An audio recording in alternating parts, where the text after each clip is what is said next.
ఎవరు మాట్లాడకపోతే, వింటున్నారో లేదో నాకు తెలియకపోతే నేను ఎలా చెప్పాలి? సార్ వింటున్నాం సార్, మాట్లాడడానికి టైం ఉంది సార్. మాట్లాడటానికి టైం లేదా? ఎస్ నో అని చెప్పడానికి టైం లేదు. సార్ క్యారేజీలు ప్రిపరేషన్. అదే చెప్పేది, అందరూ వంటలో క్యారేజ్. సార్కి మీరే అన్మ్యూట్ చేస్తా ఉండాలి కదా సార్. కానీ వింటున్నాం సార్. సార్ చాలా ఒబీడియంట్ స్టూడెంట్స్ సార్ మేము అందరూ.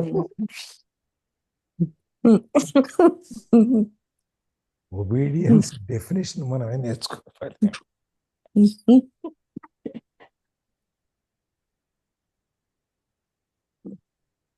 చదవండి.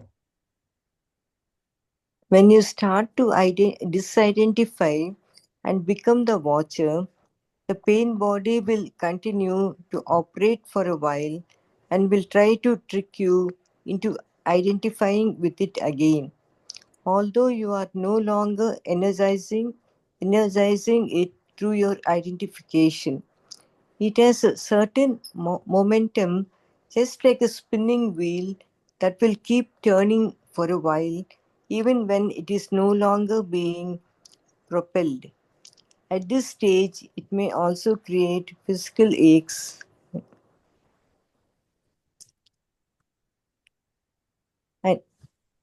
and pains in different parts of the body, but they won't last. Stay present, stay conscious, be the even alert guardian for your inner space. You need to be present enough to be able to watch the pain body directly and feel its energy. It then cannot control your thinking. The moment your thinking is aligned with the energy field of the pain body, you are identified with it and again feeling it with your thoughts.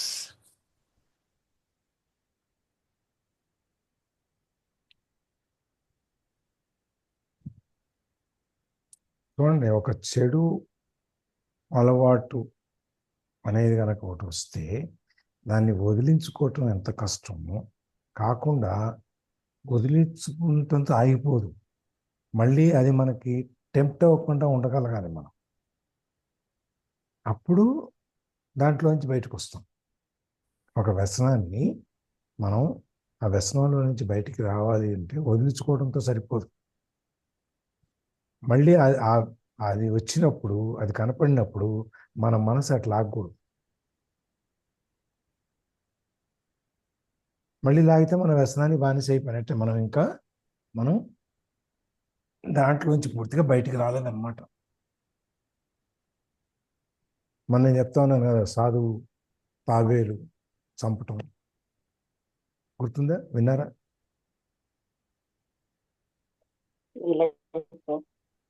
వెళ్ళలేదా?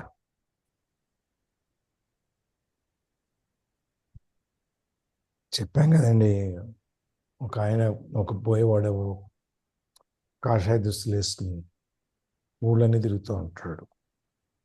ఒక రోజు బయటకు వెళ్తున్నప్పుడు ఒక ఊరి నుంచి ఒక ఊరికి దారిలో ఒక కుర్రాడు తాబేలుని చంపడానికి ప్రయత్నం చేస్తుంటాడు. పైనుంచి కొడుతూ ఉంటాడు ఆ డిప్ మీద కొడితే తాబేలు చచ్చిపోద్దా? డిప్ప చాలా గట్టిగా ఉంటుంది, అది చచ్చిపోదు. వీడు చూసి, ఈ సాధువు చూసి ఆ కుర్రాడు తిరిగేసుకుంటూ అని చెప్పి,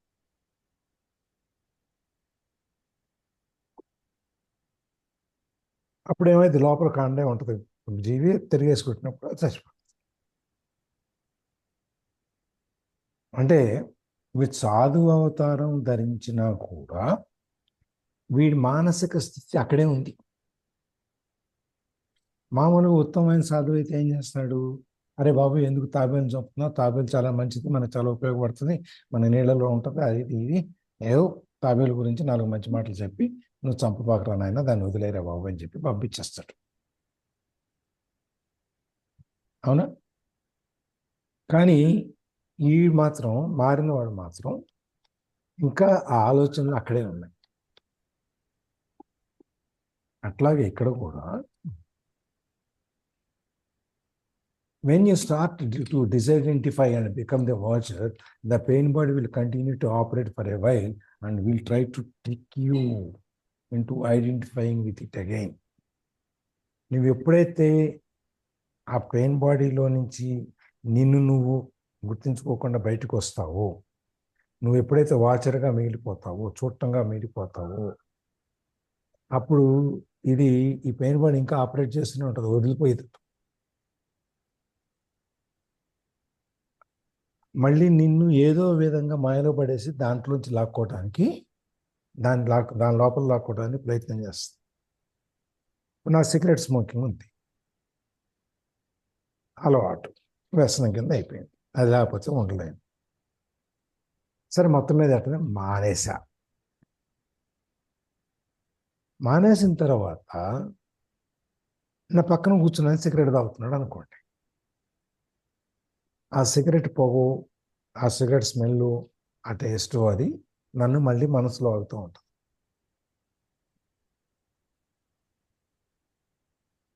ఆ లాగేటప్పుడు కూడా దాన్ని నేను నియంత్రించుకోగలిగితే నేను విన్నర్. లేకపోతే మళ్ళీ బురదలోకి వెళ్ళి, అది కూడా అట్లాగే అనమాట. అది లాగటానికి ప్రయత్నం చేస్తాను మళ్ళీ నేను. Although you are no longer energizing it through your identification, it has certain momentum. మనం దాంట్లో ఉండిపోయి దానికి బలాన్ని ఇచ్చేటువంటి ఆలోచనలు ఆలోచిస్తూ ఏమి చేసి ఉండకపోవచ్చు, కానీ దానికంటే ఏదో ఒక చిన్న శక్తి అనేది, దానికి బలం అనేది, దానికి ఎనర్జీ అనేది ఉంది. Just like a spinning wheel that will keep turning for a while when it is no longer being propelled. ఇప్పుడు మనం ఫ్యాన్ ఉంది కదా, ఫ్యాన్ ఉందా? ఫ్యాన్ ఆన్ చేశారు, ఫ్యాన్ అప్పుడు దాకా ఖాళీ తిరగకుండా ఉంది, మీరు ఫ్యాన్ ఆన్ చేశారు, ఫ్యాన్ తిరుగుతుంది, అవునా? ఫ్యాన్ ఆపేసాం, ఏమవుద్ది? దాని స్థితికి అది వస్తుంది, దాని స్థితికి అది వస్తుంది. వెంటనే ఆగిపోతుందా?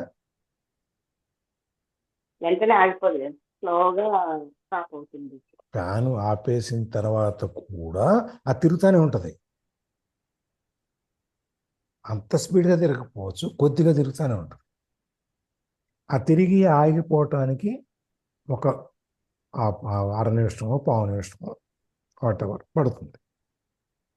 ఇక్కడ దాదాపు 5 minutes వరకు తిరుగుతుంది, స్లోగా స్టాప్ అయ్యి 5 minutes 4 minutes 5 minutes తిరుగుతూ ఉంటుంది కదా. మీరు దానికి కరెంట్ ఆపేసినా కూడా ఫ్యాన్ తిరుగుతూనే ఉంది. ఇది కూడా సమస్యల చుట్టూ మనం అలా తిరుగుతుంటాం. ఆ సమస్యల్లో నుంచి మనం బయటికి రావాలి, ఈ సమస్య నాది కాదు, నాకు సంబంధం లేదు అని చెప్పి మనం మానసికంగా శారీరకంగా దాంట్లో నుంచి దూరంగా వచ్చినా ఆ సమస్య తాలూకు ఛాయ నీడ ఏదో మన మీద పడుతూనే ఉంటుంది. ఆ ఛాయ నీడ పడకుండా ఉండే అంత దూరంగా మనం వెళ్ళిపోవాలి. ఇక్కడ కూడా అనమాట, it has certain momentum, just like a spinning wheel. అది తిరుగుతూ ఉంటే ఎట్లా ఉంటుందో అట్లాగే ఈ మొత్తం మనం బయటకు వచ్చేసి మనం దీన్ని పట్టించుకోకపోయినా కూడా దాంట్లో కొంచెం తిరుగుతూ ఉంటుంది. At this stage it may also create physical aches and pains.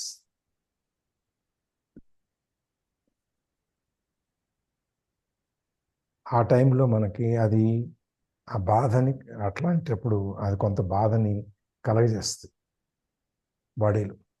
ఒక వ్యసనాన్ని మానుకున్నప్పుడు, ఒక వ్యసనం మనం ఉన్నప్పుడు అది మన ఒంట్లో ఉన్న అనేకటువంటి బాధల్ని అన్నింటినీ అది కప్పేస్తుంది. ఎప్పుడైతే మానేసామో, తాగేవాడు అనుకోండి, వాడు తాగటం మానేశాడు అనుకోండి, ఏమవుతుంది? ఆరోగ్యంగా ఉంటాడా?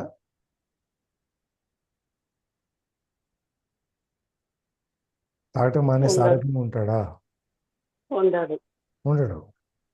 ఎందుకంటే ఈ తాగుడు అనేది ఆ లోపల ఉన్న కొన్ని బాధల్ని లేకపోతే కొన్ని నొప్పుల్ని అది కవర్ చేసేసింది.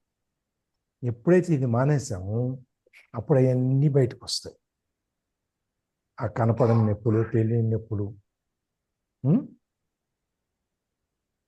ఇవన్నీ బయటకు వస్తాయి. అయితే బట్ దే వోంట్ లాస్ట్. వచ్చినా కూడా అవి ఎక్కువ కాలం ఉండవు, అవి వెళ్ళిపోతాయి. ఎందుకంటే you are feeding healthiness into the body. మన శరీరంలోకి తాగుడు అన్నీ ఆపేసిన తర్వాత మనం ఆరోగ్యకరమైన జ్యూసులు, లేకపోతే కషాయాలు, లేకపోతే ఇంకోటి ఆరోగ్యకరమైన అన్ని లోపలికి పంపిస్తున్నాం మన శరీరం.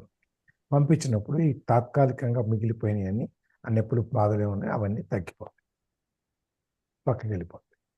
Stay present, stay conscious. నువ్వు ఇప్పుడులో ఉండు, ఎరుకలో ఉండు, తెలివి కలిగి ఉండు. అలా ఏదో మన పక్కన పిడుగుపడ్డా కూడా మనకి తెలియనటువంటి పరిస్థితులు ఉండకూడదు. జాగ్రత్త, పక్కన పిడుగుపడుతుంది, పక్క జరుగు, అట్లా. Be the ever alert guardian of your inner space. మన చంటిపెట్టి ఉన్నాడు, చంటిపెట్టే కాపలాగా వస్తాం.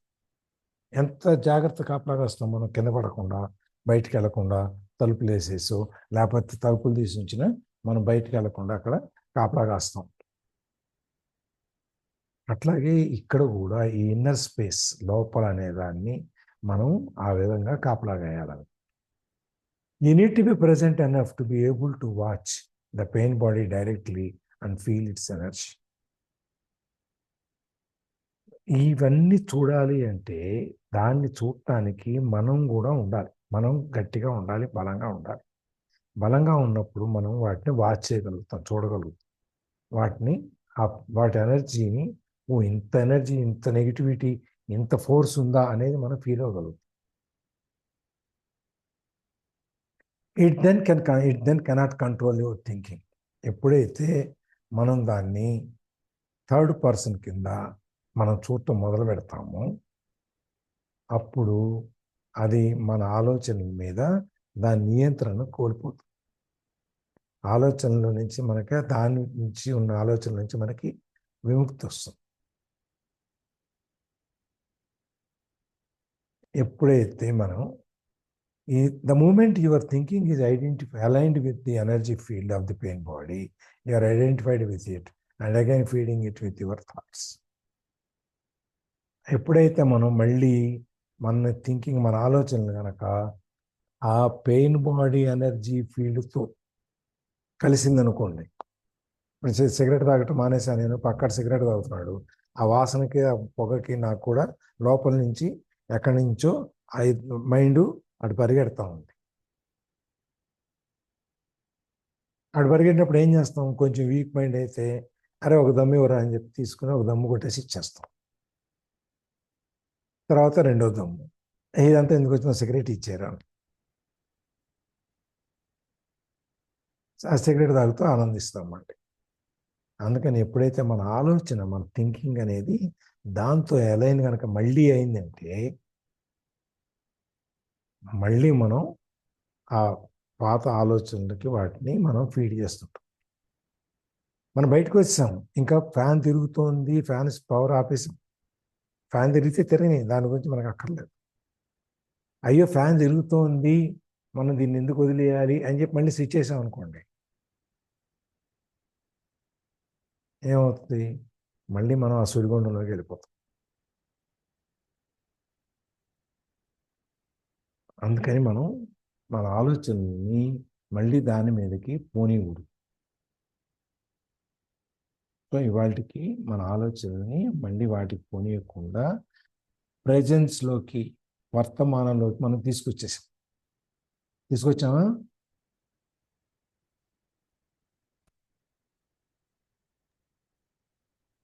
వర్తమానంలోకి తెచ్చాము, వంటగదిలోకి తెచ్చాము. మనం వర్తమానంలోకి, వంటగదిలోకి తీసుకొచ్చి ఉప్పు వేయటం, కారం వేయటం గురించి, సర్దటం గురించి ఆలోచనకి వెళ్ళిపోయాం. ఉప్మాలో ఉప్పు ఎక్కువ అవుతుంది, తక్కువ అవుతుంది. ఉప్మా అంటేనే ఉప్పుతో చేసేది. ఉప్పు ప్లస్ మా ఈజ్ ఈక్వల్ టు ఉప్మా. అంతేనా? ఉప్మా అంటేనే ఉప్పుతో చేసేది.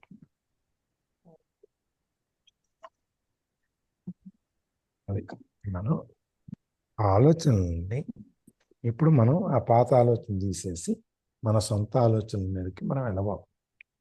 అది రేపు చూద్దాం ఏంటనే. ఓకేనా? మ్యాటర్ మీదే. ఎవరైనా షేరింగ్స్ చెప్తారా అండి?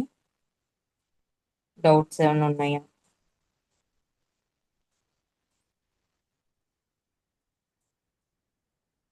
యాడమ్స్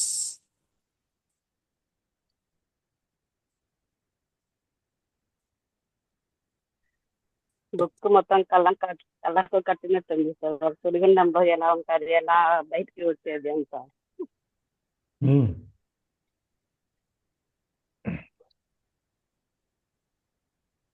రాసే రచయిత ఎప్పుడైనా కానీ దాంట్లోకి కనుక లీనమైపోతే అప్పుడు అది భావం కానీ భాష కానీ ఆ బుక్ కానీ బాగా వస్తుంది, కంటెంట్ బాగా వస్తుంది. ఏదో రాయమన్నారు, ఏదో నేను రాయాలనుకున్నాను రాశాను అనుకున్నప్పుడు రాదు. దాంట్లో లీనమైపోవాలి.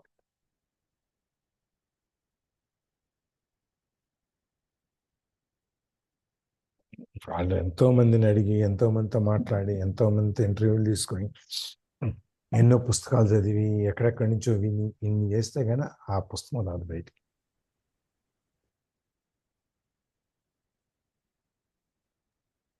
వాళ్ళు ప్రకృతితో మమేకం అవుతారు అన్నట్టు. యూనివర్స్ తో కనెక్టివిటీ లేకపోతే వాళ్ళు రాయలేరు సార్. అంటే యూనివర్స్ తో కనెక్ట్ అయిన వాళ్ళు మాత్రం హార్ట్ టచ్ అవుతుంది అనమాట వాళ్ళ బుక్ ఏదైనా సరే.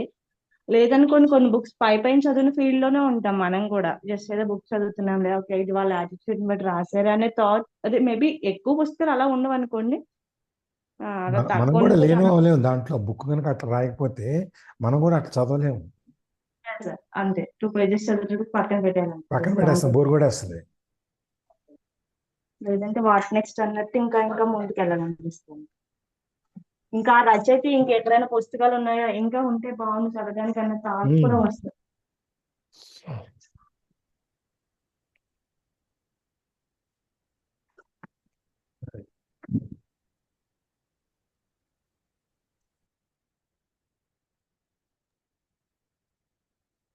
ఏ రచయిత అయినా ఇప్పుడు మనం థింక్ లైక్ ఎ మాంక్లో కూడా మన కళ్ళెదురుగుండానే ఉన్నట్టుంది అంతా. ఎస్ సార్, అదే మన నిత్య జీవితంలోకి అదే కనెక్ట్ అయ్యింది అనమాట. వాళ్ళు అదర్ కంట్రీస్ వాళ్ళైనా కానీ మనకి కూడా అదే మేబీ అందరిది కూడా యాటిట్యూడ్ అనేది ఎక్కడైనా ఒకలాగే హ్యూమన్ ఉంటుంది. సైకాలజీ అదే కదా. అదే మనిషి సార్, అవును సార్, కామన్ అదే కదా, అది మారదు కదా.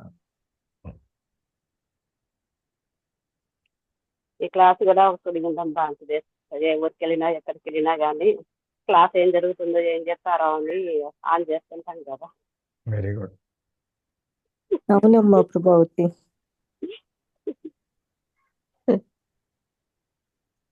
మొన్న ఎప్పుడు రష్యన్ దగ్గర క్లాసుకు రాలేదు, మళ్ళీ నాకు మెసేజ్ పెట్టాను, సార్ నా రికార్డింగ్ పెట్టండి. ప్రత్యూష మెసేజ్ పెట్టారు రోజు పంపించమని, కానీ నేనే పంపించలేకపోతున్నాను, మధ్య మధ్యలో పంపిస్తున్నాను. ఓకే, భలే వాళ్ళు సార్. పనికిరాని యాక్టివిటీస్ అని ఎక్కువ.